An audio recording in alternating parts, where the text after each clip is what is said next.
or was the definition of a modern, independent woman. Beautiful, ambitious, and hardworking, she had climbed the corporate ladder early, earning a salary that made her the pillar of her family. She paid her mother's bills, saw her siblings through school, and still managed to rent a tastefully furnished apartment of her own in a quiet estate. She didn't need a man to survive, but like anyone else, she wanted to be loved. Then came John. He wasn't the richest man she had met, but he was the most attentive. He didn't just say he loved her, he acted it out. On days when work stressed her out, John would show up at her office with lunch. On weekends, he would take over her kitchen, cooking elaborate meals while urging her to rest. He even washed her clothes, scrubbing the collars with a care that made us heart melt. She thought she had finally found the one. But there was a shadow hovering over John's apartment, and her name was Ruth. Ruth was John's neighbor, living in the flat directly opposite his. John claimed they were just neighbors, yet the energy between them was thick with unspoken history. They finished each other's sentences and laughed at inside jokes that left her feeling like a stranger.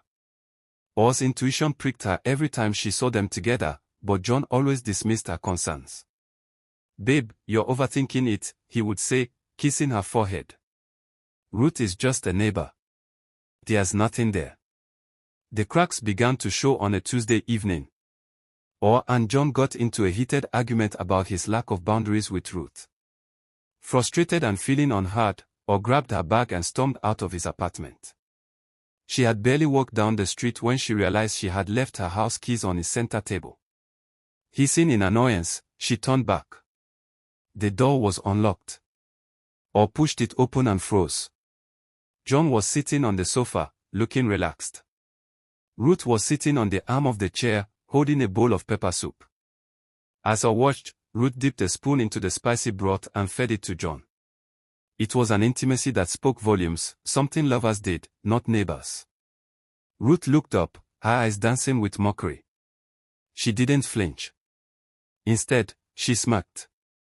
"Oh, now you vex go oh," Ruth said in broken English, her voice dripping with sarcasm.